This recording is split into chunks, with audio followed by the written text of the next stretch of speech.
High above the clouds, in October 1972, a plane carrying 45 passengers, including a young rugby team from Uruguay, set off for Chile. What should have been a short flight would instead become one of the most haunting survival stories ever told. For 72 days, stranded in the Andes Mountains, a small group of survivors would face the unthinkable and show the world the sheer power of human endurance.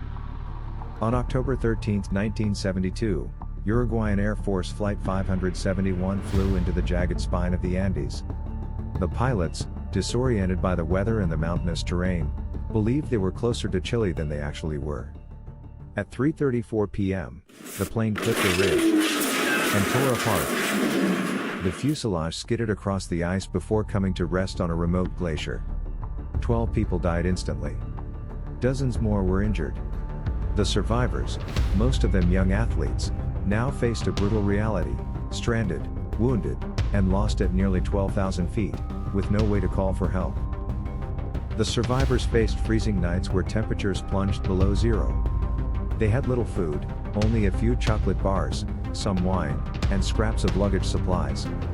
For water, they melted snow in empty bottles. Every breath, every step, drained their strength. Days turned into weeks. They listened to a small radio, hoping for news. At first, there was hope. Rescue planes searched the mountains. But after 10 days, the survivors heard the worst possible news: the search had been called off. The world believed they were dead. The stranded group now knew one terrifying truth: no one was coming to save them. They would have to save themselves. Starvation gnawed at their bodies. One by one, the weak began to die.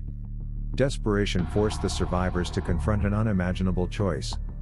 With no vegetation, no animals, and no supplies, they looked at the only source of nourishment available: the bodies of their fallen friends. It was not a choice made lightly. For days they wrestled with horror, guilt, and faith. But survival demanded sacrifice. To endure, they would break a taboo as old as humanity itself. They would eat the flesh of the dead. Brief pause. It was a decision that would forever define their story. A decision born not of cruelty, but of the will to live. As if survival wasn't already impossible, nature struck again. On the 17th night, an avalanche buried the wreckage, killing 8 more survivors. Those left behind dug desperately with their bare hands to claw through the snow. Now only 19 remained. 72 endless days passed. Frostbite, infections, and despair set in. Yet hope flickered among them. They knew that staying meant certain death. The only chance left was to cross the mountains on foot. In December, 2 of the strongest survivors, Nando Parrado and Roberto Canessa, volunteered to attempt the impossible. With makeshift gear and scraps of food, they set out on a 10-day trek through snow, ice, and brutal terrain. Their journey was a battle with exhaustion, hunger, and the sheer vastness of the Andes. At last, after days of silence and suffering, they spotted a river. And on the other side, a lone Chilean shepherd. Against all odds, contact had been made. Civilization was near. Rescue was possible.